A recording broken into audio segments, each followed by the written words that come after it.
Hey, Coach, welcome to our YouTube channel. Make sure you subscribe down below and click up above. That way you'll be notified of everything that kind of comes through. If you're looking to win championships, if you're looking to have a messy basement like this, but a basement like this, go down over and check out teachhoops.com for coaches who want to get better. It's the resources, it's mentoring, it's the one-stop shop for basketball coaches. Go over and check it out. Have a great day. Welcome, welcome, welcome to Coaching YouTube. We're laughing because basketball season's about to start, and when this Coach is goes going to have a live, it nervous will be breakdown. day 2. Coach Collins is not Yeah. taping this on 11/19 because my hair is being pulled out today because my team is being picked. So anyway, well, So you have an off season, Coach. I don't have an off season. I coach year round. I don't have an off season. Talking about. All right. Ah. So before we jump into this great topic, off season, shoot. I've been teasing Coach for a while that there's no off season. Like, oh, off I haven't had season. an off season since hey, I'll tell you a quick story. Walking out of Costco today, I see a bunch of geese that are going south, and then I walk a little bit farther and I see these ducks coming. There's a pond by the Costco. Yeah.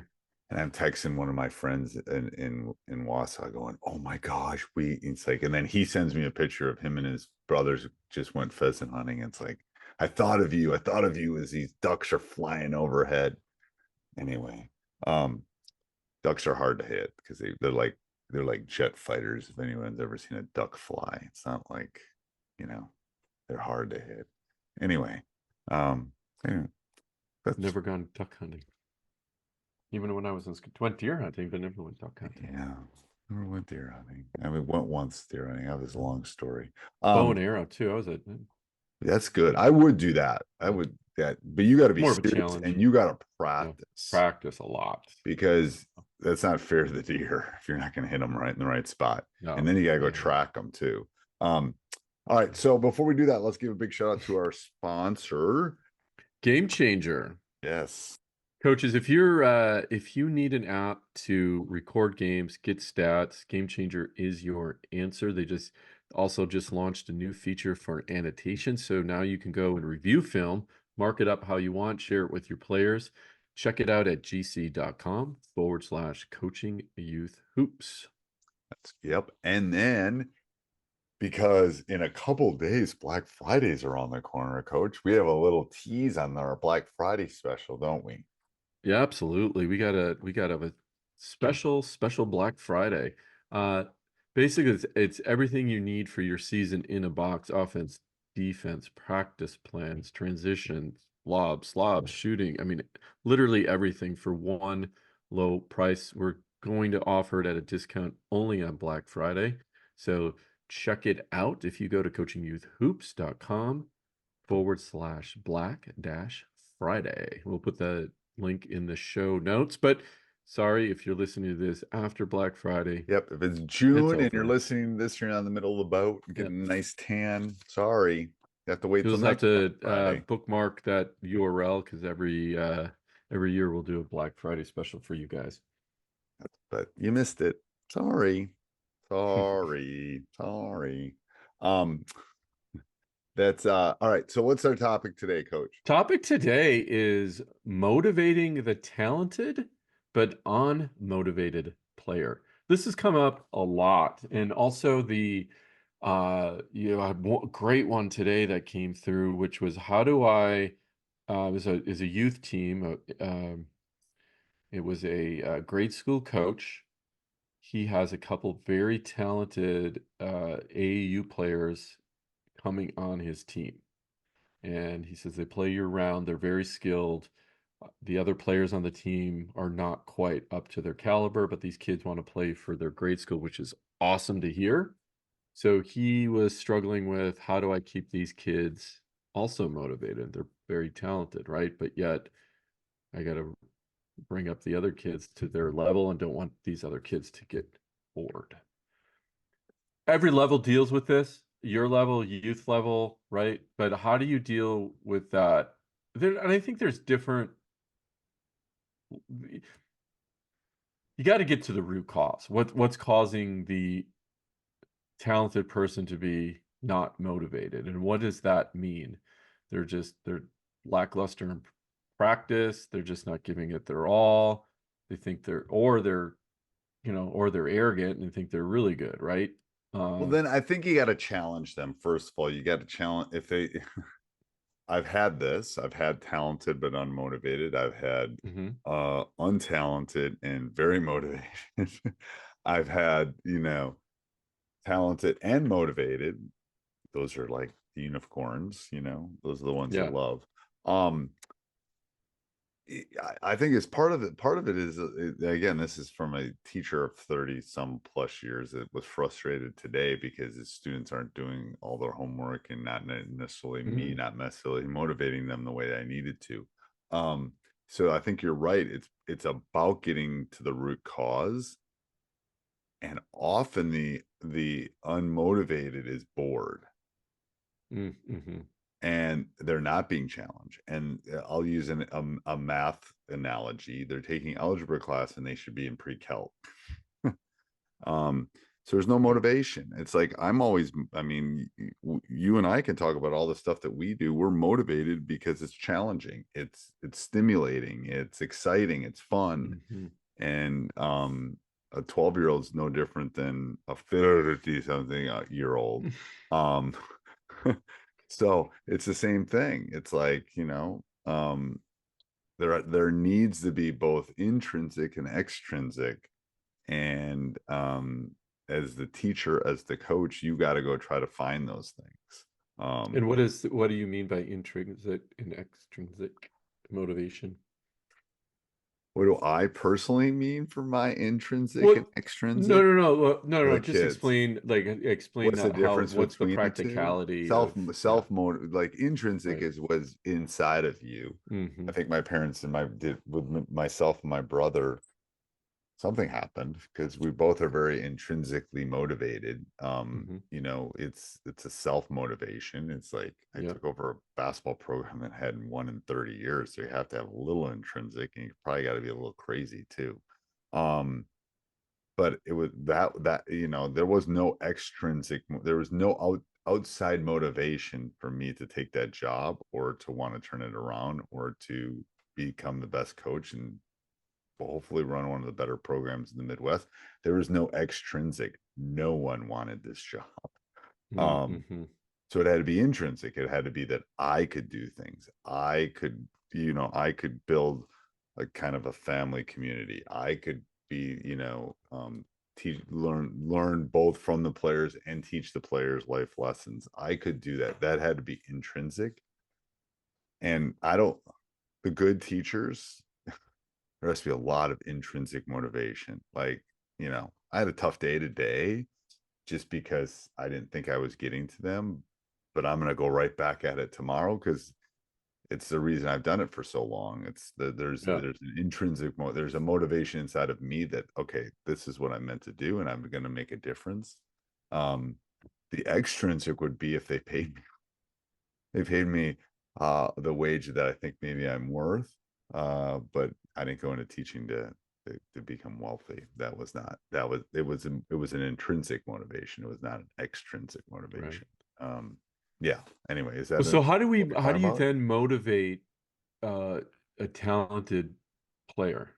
And So let's take a again the talented, scenario. unmotivated 12-year-old. How do I Right, motivate exactly. them? Right. And yeah, exactly. Yeah.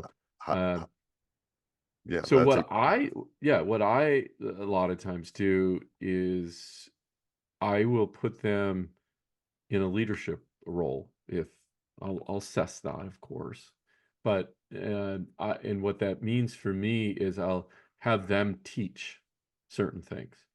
I will lean on them for questions so they are challenged and they're at least challenged by my questions. And if they are motivated to, get better, they're going to know all the plays and they're going to know what to do. Um, so a lot of times I'll do that, or I'll put them in charge of picking what we're going to do, the snack we're going to have post game, or the music we're going to listen to in the gym. And the reason for that is to keep them engaged and involved. Does that make sense? yeah. So all the teachers that are coaches too that are listening to this, it's like Mhm. so it it's a teaching technique called scaffolding, in which, you know, you basically help them to where they are and learn new concepts. So the goal as the teacher or the coach is that they become self-motivated, they become their own learners, and that they can do it by themselves. Trust me, Steph Curry had a dad and a trainer and all that stuff, but there was some self-regulated learning going on there, that he knew what he needed to do. The story goes that he played AAU freshman year and didn't play like the next 3 years in high school. And because he knew that he had to get a skill set he wasn't even, you know, to get a skill set that he could become Steph Curry at some point. Right, He wasn't, right, he right, was yeah. too skinny. He was smaller than the rest of he wasn't going to stand out in any of those tournaments.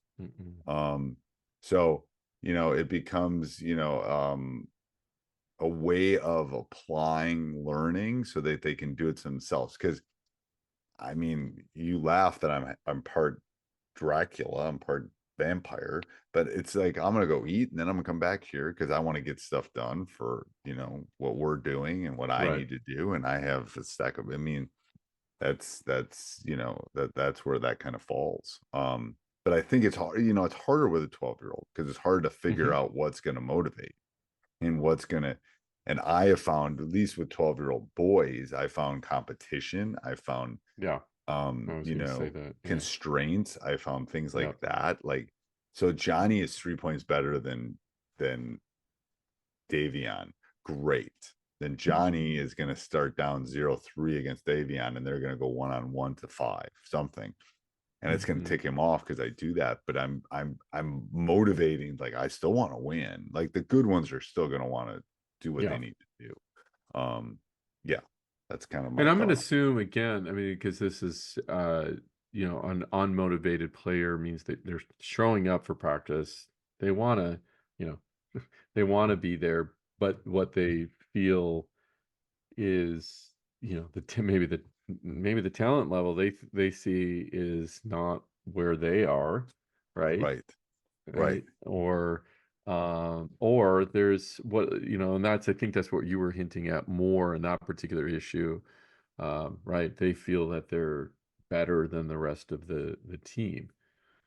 Right, and they think they're more talented, and maybe they are Hmm. as a 12-year-old, but they might not be Right. as a 15-year-old. So that's where Hmm. you got to try to do some of those things for lack of motive. I mean, again, it's keeping the mind moving, it's keeping them motivated. And to be honest with you, sometimes maybe they got to maybe they got to move up a level, maybe they got to play 1-on-2. They got to figure ways to challenge them.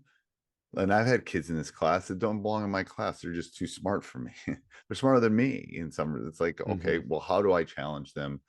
Because that's where a lot of, you know, the quote unquote unmotivated is. I don't think it's similar to what, well, I've always said this. There's no kid that's a non-reader. Every kid's a reader. As I'm sitting in front of a stack of books behind me, every kid's a reader. The only thing you haven't done is you haven't put the right book in front of them. Right. um, Right. so it's Yeah. similar to this. If they're Yeah. Yeah. Yeah. unmotivated, it means you haven't found the right secret sauce to motivate them, Mm-hmm. or they should be out for cross country. Maybe that's the case too. Don't know. You know, it's Yeah. like But we're maybe assuming they're, yeah, they're again, doing the with 12-year-old. scenario was they were talented basketball players that were Right. unmotivated, right? Yeah, and if Yeah. they're talented basketball players, my guess is I call it ego food. Everyone loves to feed their Right. ego food. And if they're Hmm. good at it, they're going to want to keep doing it. So then how do we motivate them? And the issue is it falls to the coach, it falls to the parents, it falls to Yeah. what you're throwing at them, I think. So basically what you're saying is in a drill, change the rules for that particular person to make it a little bit harder on them. Yeah, yeah. I'm I'm Yeah. I'm I'm not going to give a kid that knows all of the algebra again. I'm going to give them geometry because I want to challenge Hmm. them. And it's like I'm not going to. Yeah. Yeah.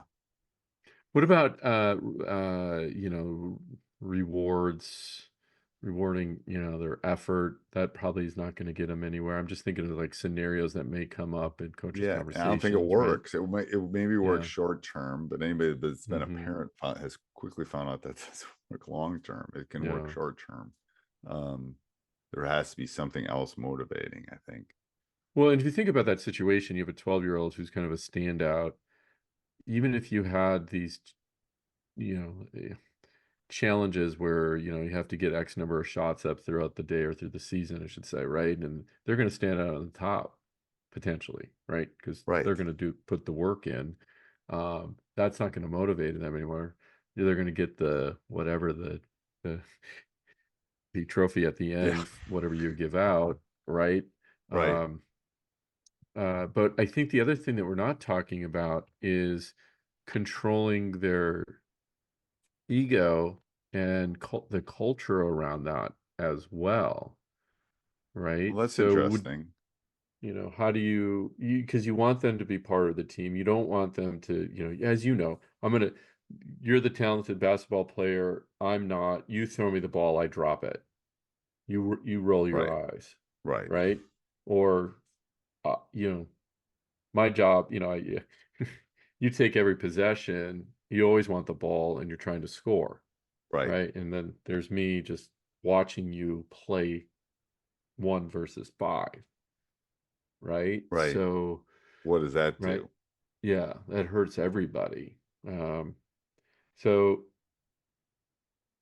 I think what I try to as best I can for, again, we're using 12-year-old in this case, say, one, that's life. You're going to be working with people the rest of your life that are more or less talented than you are. You may at some point be the less talented person in the room. And how would you want to be treated? Right. So I need you to be positive and uplifting to your other teammates so they do get better, so you can get better. Right. Um, and What is I the need your the support and your help. rising tide raises the boat? Yeah, Like, yeah, that's it's right. Yeah, yeah. I say that all the time, and even I have a girl that came to mind who she's extremely talented, and she does get frustrated at her teammates, and I'm trying to help her understand and work through those things. And she's talented. She's just gifted as an athlete. She is motivated. She's hardworking. She does, she checks all of those boxes. Um, and I wanted her to continue to grow. So she's not that she's non-motivated. I just don't like the uh, attitude of, yeah, I'm better than that person, right? And that's a culture thing that you need to obviously squash. Does that make sense, Coach? Is that like 100%. that side of it as well, that where you I could love lead that to that? side. Yeah, I agree. So, okay, so let's recap this then. So, Okay. how do you motivate a talented, unmotivated player? What's the advice you would give coaches? I would challenge them. I would give them different opportunities within different constraints. I would try to Hmm. meet them where they are, and then you got to think about your practice. That's where coaching youth hoops would come into play, Coach. Yeah, Uh, you absolutely. Yeah, know, yeah. I'm just saying, it's like you want the practice is your classroom. So how do you motivate and how do you do some of those things? I think is really important. What do you think? Yeah, and I would add one more thing to that is give them responsibility to teach, to help, to serve, right? And have them explain it. And so they feel like they're contributing to the team at the same time teaching their other players. And like you said, raising the tide to lift all the boats, right? So Love that. I um, love that. All right. Till next week, Coach. the next week. All right. Bye. Hey, Coach, so glad you enjoyed the video. I hope you enjoyed it a lot. Actually, if you did, subscribe and like, and then go over and check out teachhoops.com for coaches who want to get better.